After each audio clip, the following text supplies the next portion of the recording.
Hey hey hey, halo teman-teman semua, perkenalkan, aku Cici. Kali ini aku akan menceritakan sebuah drama Korea yang bisa bikin kalian mewek dengan judul Kru Bunga atau Flower Crew. Oke, tanpa berlama-lama lagi, yuk simak ceritanya. Drama Korea ini menceritakan 3 pemuda Joseon atau yang biasa dikenal dengan sebutan kru bunga. Mereka adalah kru comblang yang memiliki visi dan misi untuk menyatukan 2 insan yang saling menyukai atau 2 pasangan yang saling mencintai. Dan dikabarkan pula bahwa setiap pasangan yang berhasil disatukan oleh kru bunga akan selalu memiliki hubungan yang langgeng. Dan ya, setelah mengetahui hal itu, siapapun menjadi ingin menggunakan jasa comblang ini. Tidak terkecuali Lisu. Lisu adalah seorang pria yang dikenal sebagai keluarga dari pandai besi yang sangat mencintai seorang wanita yatim piatu bernama Ketong. Ketong adalah wanita yatim piatu yang tidak memiliki siapapun di dekatnya, dan oleh karena itu Ketong bekerja keras mencari uang setiap harinya untuk menemukan kakaknya yang telah lama hilang.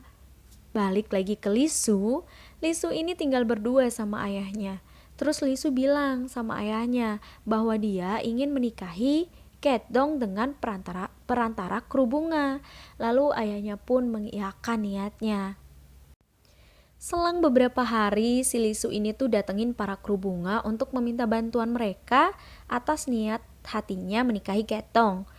Namun, entah apa alasannya, Comblang Ma yang terkenal sangat pandai dan serius dalam menilai seseorang ini menolak perjodohan yang diminta oleh Lisu. Setelah ditolak hari ini, keesokannya Lisu masih belum juga puas. Dia kembali meminta Comblang Ma untuk menyetujui permintaannya, namun tetap saja nihil. Lisu tidak putus asa. Keinginan Lisu untuk menikahi Gedong dengan perantara kru bunga itu sangat kuat. Ia sama sekali tidak menyerah. Lisu tetap datang ke kantor kru bunga setiap harinya, meskipun ia tahu sebelumnya selalu gagal dan ditolak. Nah, ini dia bagian adegan bapernya. Suatu malam, Lisu yang sedang memandai besi tiba-tiba mendengar petir dan hujan yang mulai turun. Seketika dia berlari, teringat Ketong yang sangat takut petir dan hujan akibat trauma masa kecilnya. Di tengah hujan, Ketong sangat ketakutan dan diperlakukan seperti orang gila oleh para pemburu budak karena ya sikapnya. Sedangkan Gedong masih sibuk membayangkan kenangan pahit masa kecilnya. Lalu saat akan diusir oleh para pemburu budak, Lisu datang menyelamatkan Gedong dan mengatakan bahwa Gedong adalah istrinya. Lalu membawa Gedong pergi dari sana.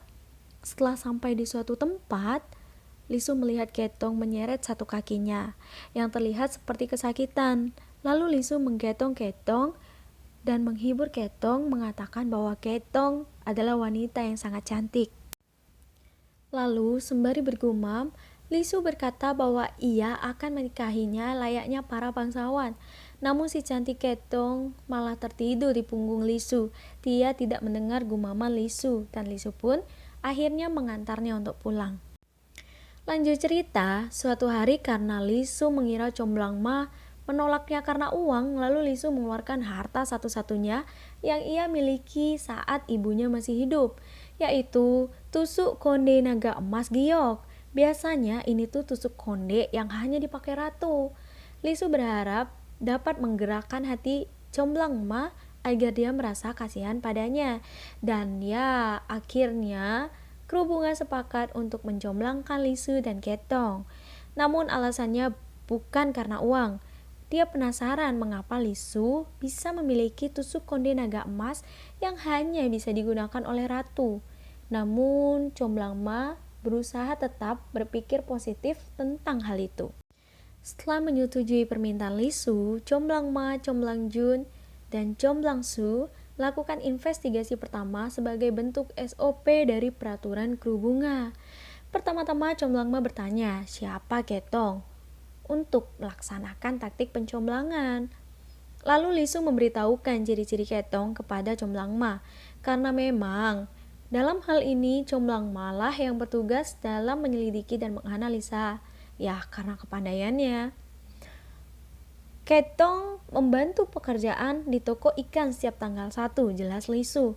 Lalu Comblang Ma bertanya bagaimana penampilan Ketong. Tubuhnya ramping, wajahnya cantik dan sederhana, lanjutnya. Dan setelah penjelasan lainnya, Comblang Ma mendatangi pasar tempat Ketong bekerja. Dan di sana, Comblang Ma malah melihat seorang wanita yang dia kenal. Dan ternyata, Kedong adalah wanita yang selama ini dibenci oleh Comblang Ma. Karena Ketong sempat mengacaukan perjodohan yang ditentang oleh kru bunga. Dan akhirnya, Comblang Ma dan Ketong saling bertatapan. Ketong yang salah paham akhirnya melarikan diri. Dia mengira Comblang Ma datang untuk memberinya pelajaran dan ya terjadi aksi kejar-kejaran nih guys. Pokoknya kejar-kejaran ini tuh berlangsung lama.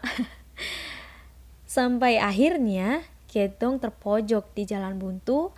Kemudian Ketong mencoba memanjat tembok untuk melarikan diri dari Comblang Ma.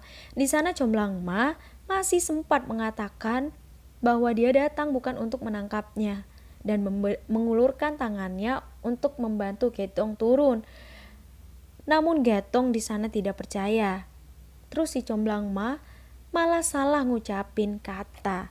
Dia keceplosan bilang, "Aku datang untuk melamarmu." Ketong kaget dong. Terus kepleset deh. Lalu Comblang Ma menolongnya. 그 아픔들을